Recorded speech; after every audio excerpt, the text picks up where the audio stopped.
Hi, I'm Dustin Abbott, and I'm here today to give you my standard review of the Sony a6600 APS-C mirrorless camera. Now, I am a little bit slow to review the a6600, and part of the reason for that is going to be summed up in this review here today. And that is that when it was announced at the very end of 2019 and released early part of 2020, that when I looked over the press release and looked through the specifications, kind of looking for, kind of the killer app that would draw me in and, make me really want to review it and possibly even own it, because I've owned Sony APS-C cameras for reviews for a number of years. There wasn't really a whole lot there that moved the needle for me. And so it's taken me a while to get to this point, and I'm actually reviewing my own copy of the a6600 that I purchased to supplement an a6400 a little while back. I bought a used copy of it. And so I'm reviewing it at this stage and giving you my findings now that I've really gotten to know the camera quite familiarly. Now today I'm doing the standard review, and if you want a more detailed review, I recommend you check out the definitive review instead. I've also got a companion episode where I compare the a6400 and the a6600, both kind of a long-term evaluation since I'm quite familiar with both cameras and own them, and to give you maybe a few tips on what you should look for and which should be the one on your radar to purchase if you're debating between the two. So check out that episode as well. Today's episode is brought to you by Phantom Wallet, the minimalist, modern wallet that sets you free from a bulky traditional wallet while also making it easy to access your cards and money when you need them, thanks to their unique fanning mechanism. Visit phantomwallet.com to check out their unique sizes, styles, and finishes that span from aluminum to wood to carbon fiber.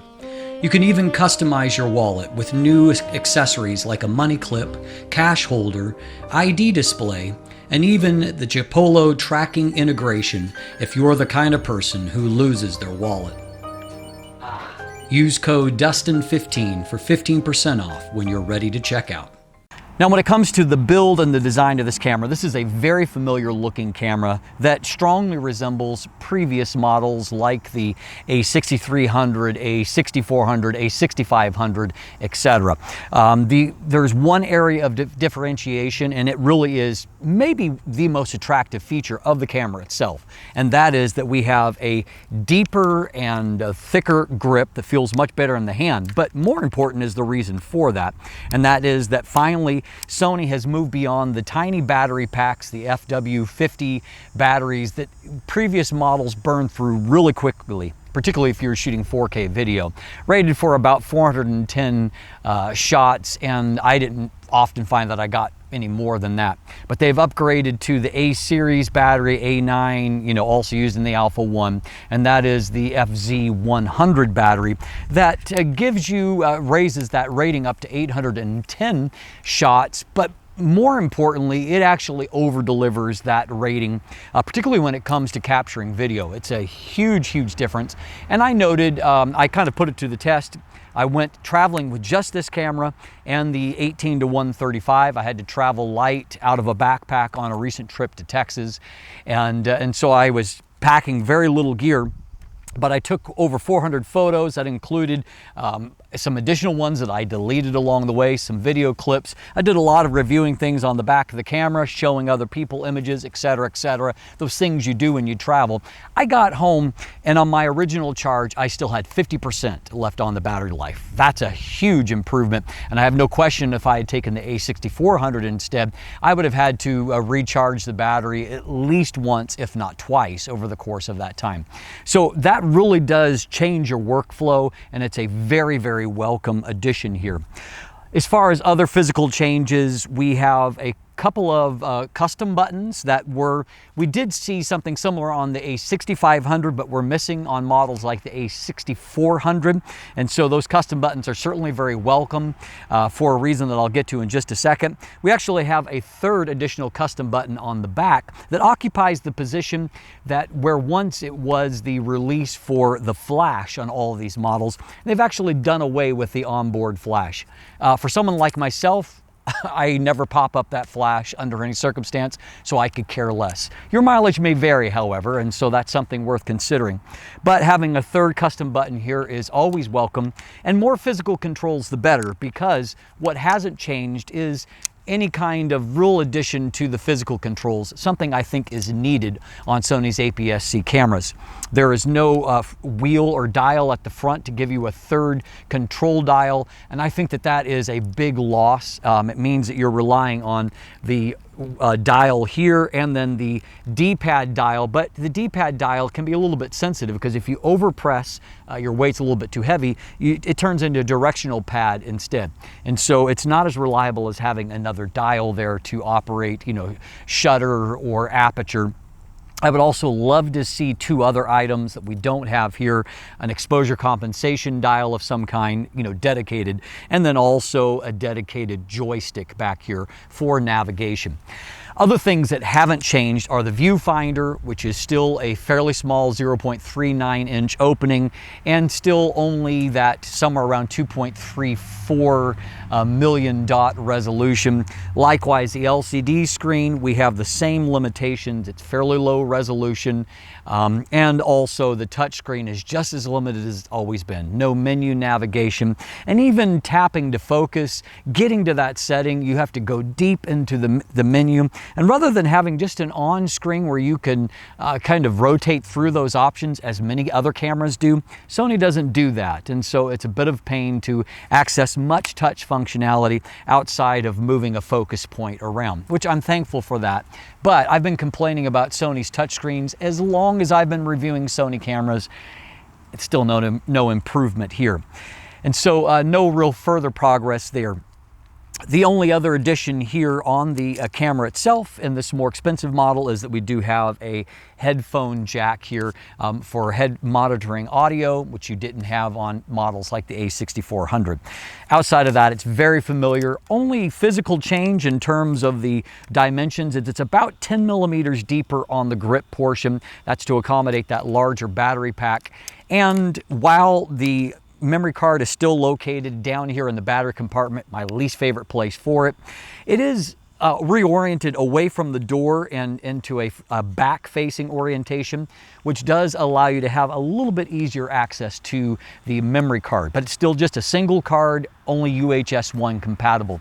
And that comes into play with the buffer depth, because with the A6500, we had a buffer depth as deep as about 107 raw images and up to 301 JPEG images. That really dropped with the A6400 down to about 47 raw images and about 116 JPEG images. And I thought, okay, they've done that to market differentiate, and the replacement for the A6500, which is this, is going to be back up to that, at least to that spec that we had at the A6500. And I'm very disappointed to find that that's not the case. In fact, it's got the exact same buffer depth as the A6400 and the same burst rate of 11 frames per second. And so no real advancement there. In fact, in many ways, from the true model that this replaces, A6500, we have gone backwards. What it does have that the A6400 did not have was the in-body image stabilization that the A6500 had, and I feel like it's executed a little bit better here. It's a little bit more reliable, and I feel like it does a little bit better job. Also inherited from the A6400 is the upgraded autofocus system, which really has made the Sony a6000 cameras much better. And so we have a hybrid AF system that combines 425 phase detect points overlaid over 425 contrast AF points that gives us very reliable focus across basically almost all of the frame itself. And so that improves things for tracking. You also got real-time IAF for humans and pets. And so that is certainly welcome. And one minor addition that we've got on the A6600 is that real-time IAF also tracks during video.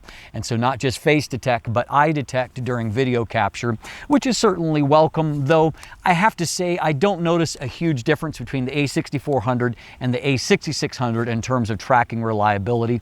they feel about the same to me.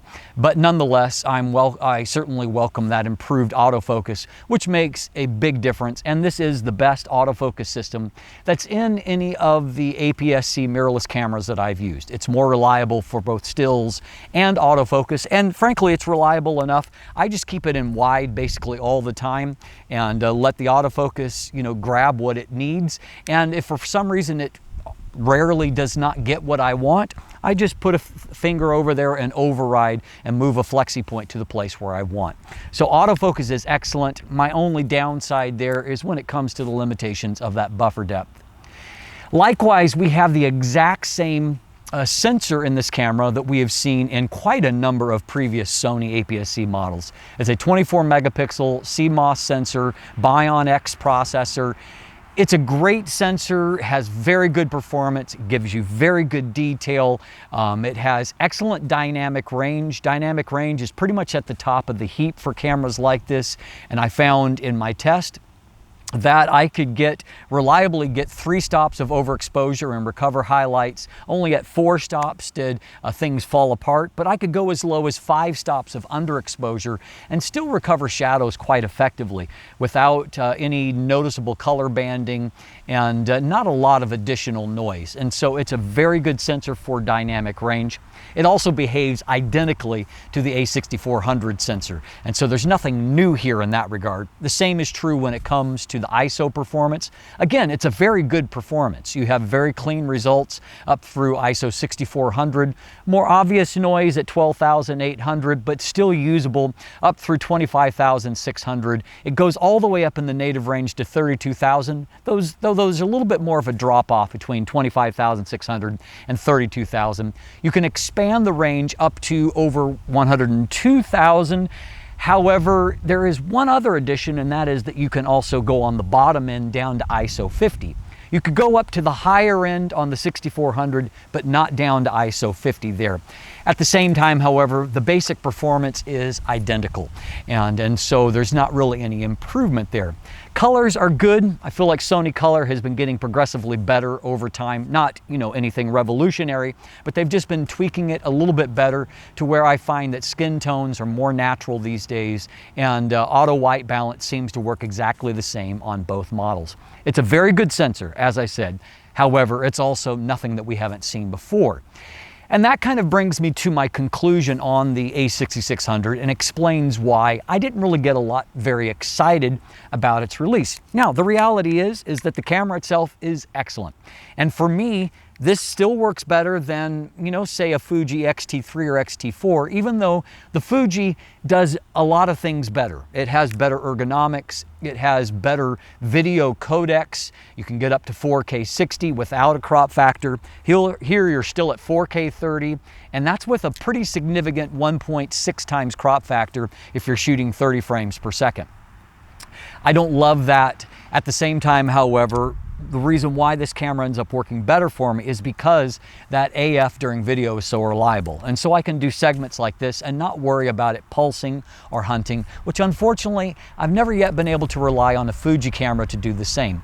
And so even though the Fuji is in some ways the more superior model, the Sony still works better for me. It's a great camera, and if you buy one, I'm sure that you will thoroughly enjoy it. At the same time, we have to be honest and say that there's nothing really new happening here. Yes, we have the in-body image stabilization from the A6500, we have the better autofocus from the A6400, and we've got the better battery from the A7 series. But what we don't have is any kind of real innovation. As far as the ergonomics, no real progress. As far as autofocus, nothing really new here. As far as video performance, nothing new. Sensor, the same.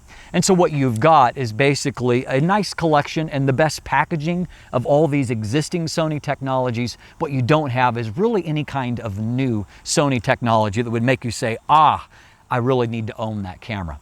And I think that's the challenge for Sony, in that while this is an excellent camera, it feels a lot like a placeholder while Sony engineers a better, more exciting replacement further down the road. I'm Dustin Abbott, and if you look in the description down below, you can find linkage to my full text review, also to an image gallery. Check out the photos there, and I will be giving you a separate review of the 18 to 135 millimeter, which is a better than average super zoom kit type lens, and so I'll talk to you more about that. You can also find linkage there to purchase one if you're interested. Also linkage to follow me on social media, to purchase some of my merchandise. You can sign up for my newsletter or become a patron, and if you haven't already, please click that subscribe button right here on YouTube. Ring that bell so you get notifications when new content drops. Thanks for watching. Have a great day, and let the light in.